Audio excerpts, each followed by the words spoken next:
लाडक्या बहिणीनो, आता तुम्ही बातमी पाहिली असेल। ही बातमी तुमच्यासाठी आनंदाची असणार आहे। यापेक्षा जास्त मी काहीच बोलू शकत नाही। लाडक्या बहिणीसमोर सरकारला ही झुकावं लागलं। अखेर लाडक्या बहिणीचं म्हणणं हे सरकारला ऐकावंच लागलं। अखेर सर्व लाडक्या बहिणीचा विजय झाला। सरकारने मोठी घोषणा करून टाकली। अशा आमच्या लाडक्या माता भगिनी आहेत। काय प्रकरण आहे, या सगळ्या प्रकरणाचा काय खुलासा आहे, मीच आपल्याला करणार आहे। लाडक्या बहिणींनो, आपल्या हक्काचं एकमेव चॅनल जिथे आपल्याला लाडक्या बहिणीसाठी मार्गदर्शन मिळतं। लाडक्या बहिणींनो, इतके दिवस झाले की जो त्रास आहे लाडक्या बहिणींना तो होत होता। प्रत्येक गोष्टीमध्ये जे फॉर्म आहेत त्या फॉर्म मध्ये चुका काढणं, हप्ता न येणं, प्रत्येक गोष्ट आहे सरकार आता ते काटेकोरपणे करत होतं। जर तुमचे हेच निर्बंध होते तर सुरुवातीला का नाही केले? मग आता तुम्हाला लाडक्या बहिणींनो पैसे देऊन काय करायचे होते? मग असे जो प्रश्न आहे अनेक लाडक्या बहिणींना पडू लागले होते। आता एक आनंदाची बातमी जी आपल्या समोर आली आहे, त्यासोबतच एक आनंदाची दुसरी एक बातमी येणार आहे, ज्यामध्ये लाडक्या बहिणींना जूनचा जो उर्वरित आणि जुलैचा हप्ता कधी येणार आहे याची देखील फिक्स डेट आता सांगण्यात आलेली आहे। आज आपल्याला दोन्ही बातम्या जे आज आपण पाहणार आहोत आनंदाच्या एका भरात देणार आहोत, कारण प्रत्येक लाडक्या बहिणीला हा आनंदाचा क्षण असणार आहे। त्याचं कारणही तसंच आहे। चला सुरुवात करूया। बघा, आनंद आनंद आनंद आनंद काय तर लाडक्या बहिणीसमोर सरकार झुकलं। कसं झुकलं बघा, आज तारीख किती आहे? आज समोर जी तारीख आहे, किमान 10 लाखाच्या जवळपास सरकारने फॉर्म अपात्र केले होते। आणि सरकारचं माइंडसेट काय चालत होतं, डोक्यात काय विचार होते, काय तर माहिती होती, नक्कीच गोष्ट लक्षात आली। स्थानिक स्वराज्य संस्था ठीक आहेत, स्थानिक स्वराज्य संस्था हे काय असतं तर लाडक्या बहिणीनं विचारलं तर मग काय त्यांना सांगतो मी आपल्या सोप्या भाषेत, नगरसेवकाचे इलेक्शन, महानगरपालिकेचे इलेक्शन, जिल्हा परिषदचे इलेक्शन याला स्थानिक स्वराज्य संस्था म्हणतात। बँकांचे इलेक्शन हे मात्र आता 2 ते 3 महिन्यावर लागणार आहेत। आता परत लाडक्या बहिणीची गरज पडणार आहे।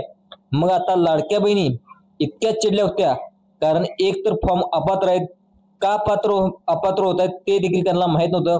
वरून तुम्ही नवीन नोंदणी घेत नाहीत आणि तिसरी गोष्ट म्हणजे तुम्ही काही लाडक्या बहिणींना जूनचाच हप्ता दिला नाही आणि आता जुलैचा देखील हप्ता भेटला नाही आणि छाननी करायला हा जो संताप आहे, अनेक लाडक्या बहिणी चिडल्या देखील होत्या। लाडक्या बहिणीचा जनाक्रोश जे आहे तो आता समोर यायला हळूहळू समोर यायला लागला होता। हे आता सरकारच्या लक्षात आलं आणि लाडक्या बहिणी जर नाराज झाल्या तर काय होऊ शकतं, एकट्या लाडक्या बहिणी काय करू शकतात त्यांना आज कळालं होतं। एकट्या लाडक्या बहिणी ज्या आहेत पूर्ण तुम्हाला इलेक्शन जिंकून देऊ शकतात। एकट्या लाडकी बहिणी तुम्हाला जे सत्तेत बसवू शकतात, त्याच लाडक्या बहिणी तुम्हाला सत्तेतून बाहेर देखील पाडू शकतात। हे त्यांना आता पूर्ण समजलं। आता सरकारने जी आता छाननी प्रक्रिया आहे ती छाननी प्रक्रिया आता थांबवली आहे। आता बघा, सर्वात महत्वाची गोष्ट म्हणजे लाडक्या बहिणीजवळ आता सरकार झुकलं, बिलकुलच झुकलं। सरकारला जे छाननी प्रक्रिया आहे, जी रोज छाननीची प्रक्रिया होती, दररोज होत होती, ते आपल्याला अपडेट होत होती। हे जिल्ह्यात इतके फॉर्म अपात्र झाले, त्या जिल्ह्यात इतके फॉर्म अपात्र झाले, नांदेडमध्ये इतके झाले, जालन्यामध्ये इतके झाले, पाहायला गेलं तर यवतमाळमध्ये 27,000 झाले, नागपूरमध्ये 28,000 झाले, कुठे 80,000 झाले। हे सगळं आता संपूर्ण बंद झालेलं आहे। आता जे आहे या गोष्टीला काही अर्थ राहणार नाही। पूर्णपणे आता अर्ज छाननीचे आहेत ते आता बंद करण्यात आलेले आहेत। लाडक्या बहिणी चिडल्या होत्या।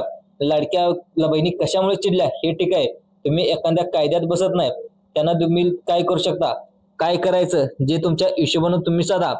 जूनचा हप्ता देत नाही, रेग्युलर हप्ता जुलैचा येत नाही, मग प्रत्येक गोष्टीला जे आहे की लाडक्या बहिणी कशा काय तुम्हाला सहन करतील। आणि दुसरी गोष्ट, तुम्ही असं दाखवत आहेत की ही योजना तुम्ही तुमच्या डोईजड चाललेली आहे। इतके दिवस लाडक्या बहिणी फक्त तुम्हाला इलेक्शन पुरत्या पाहिजे होत्या आणि आता ही योजना डोईजड चालल्यासारखं दाखवत असल्यामुळे लाडक्या बहिणी देखील फार चिडलेल्या आहेत। असं त्यांच्या लक्षात आलं ना, आपला जो पूर्ण सगळी स्थगिती थांबवून त्यांना नवीन प्रकरणाला देखील सुरुवात केलेली आहे। आता बघा, जुलैचा लाभ आहे तो कधीपर्यंत येणार आहे। आता इथे जुलै देखील महिन्याची देखील माहिती सांगणार आहे आणि आता जूनची देखील बातमी देत आहे।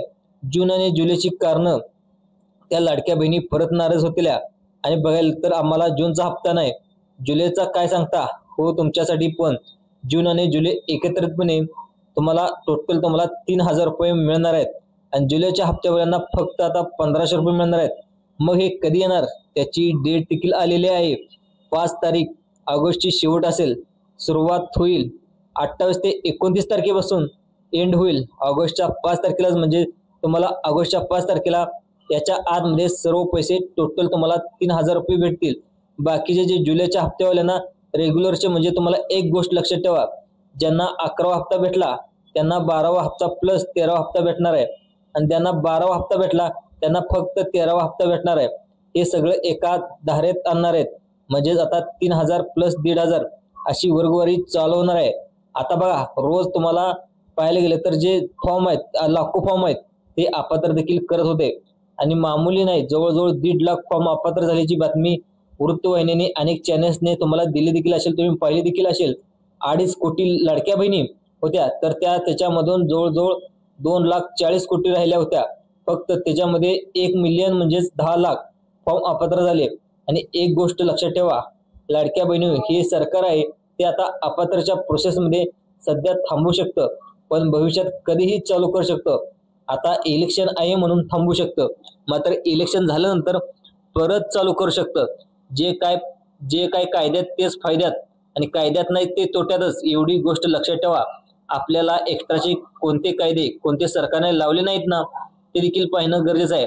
आणि जे मुख्य फायदे आहेत तेच तुम्हाला फायदे, बाकीच्या कायद्याला उल्लंघन करून त्याने फॉर्म भरला त्याचा त्यांच्यासाठी देखील धोका होता. त्यांच्यामुळे लाडक्या बहिणींना घाबरायची गरज नाही. 2 गोष्टी स्पष्ट सांगल्या आहेत. एक तर तुमच्या प्रयत्नांना यश आलं आणि छाननी प्रक्रिया थांबून ते आता लाडक्या बहिणींना इथून पुढे कोणताही सरकार आपणाला त्रास देऊ शकत नाही, आणि लाडक्या बहिणीचा अर्ज देखील बाद करू शकत नाही. लाडक्या बहिणीने जे छाननी प्रकरण तात्पुरतं थांबवलेलं आहे, म्हणजे ज्यांचे फॉर्म अपात्र झाले होते त्यांना पाहायला गेलं तर त्यांचे इथून पुढे फॉर्म अपात्र होणार नाहीत. आणि आता इथून ते जे चेकिंगची प्रोसेस आहे ते देखील आता थांबवून टाकले. दुसरी गोष्ट, 12वा जो हप्ता आहे आणि 13वा हप्ता आहे तो सोबत येण्याची शक्यता देखील वर्तवण्यात आलेली आहे. आणि दोन्ही 5 ऑगस्टच्या आधी. तिसरी गोष्ट म्हणजे ज्या लाडक्या बहिणीनं तुमचा फॉर्म अपात्र झाला होता, तुम्ही स्वतः चेक करा. आता इथेच आपण थोडं सविस्तर बोलूया.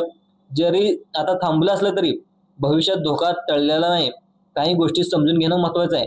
अनेक भगिनींना हेच माहीत नाही की त्यांचा फॉर्म नक्की का पात्र झाला. सरकार जेव्हा पुन्हा तपासणी सुरू करेल तेव्हा त्यांच्या मुद्द्यावरून तुम्हाला अपात्र ठरवले जाऊ शकते. मुख्य कारणे कोणते ते समजून घ्या. एक, तुमचा उत्पन्नाचा दाखला, तुमच्या कुटुंबाचं वार्षिक उत्पन्न जे सरकारने घातलेल्या नियमापेक्षा जास्त असेल, तुम्हाला आयकर, तुम्ही म्हणजे गव्हर्नमेंटला टॅक्स भरत असाल, तुम्ही अपात्र होणार आहेत. 2 नंबर, शासकीय नोकरी, घरातील कोणतीही तुमची लाडकी व्यक्ती किंवा तुम्ही सरकार नोकरी करत असेल, कुटुंबातील कोणतीही व्यक्ती, पत्नी असेल, पाहायला गेलं तर पती असेल तुमचा, नंतर शासकीय किंवा निमशासकीय नोकरीत असेल, त्याला इथून पुढे लाभ दिला जाणार आहे. 3, तुमची जमीन घालून दिलेल्या अटीपेक्षा जास्त असेल तरी देखील तुम्हाला इथून पुढे लाडक्या बहिणीचा लाभ दिला जाऊ शकत नाही. आणि 4, तुम्ही कोणत्या इतर योजनेचा लाभ घेत असाल, तुमच्या नावावर जमीन आहे, तुम्ही पाहायला गेलं तर PM किसान योजनेचा, नमो किसान योजनेचा लाभ घेत असाल, दुसरं पाहायला गेलं तर संजय गांधी निराधार योजनेचा लाभ घेत असाल, तर इथून पुढे तुम्हाला पैसे भेटणार आहेत अशी माहिती देखील सरकारकडून सांगण्यात आली आहे. आणि सरकारने दिलेले पैसे परत मागितले जाऊ शकतात, कधीही मागितले शकतात. काल बऱ्याच लाडक्या बहिणींना हा प्रश्न उपस्थित केला होता. मी सविस्तर समजावून या लाडक्या बहिणींना प्रश्न उपस्थित झाले होते. एका घरात 3 महिला असतील तर त्यांना लाभ भेटला का नाही, तर लाडक्या बहिणीसाठी मी आज इथे सविस्तर उत्तर देतो.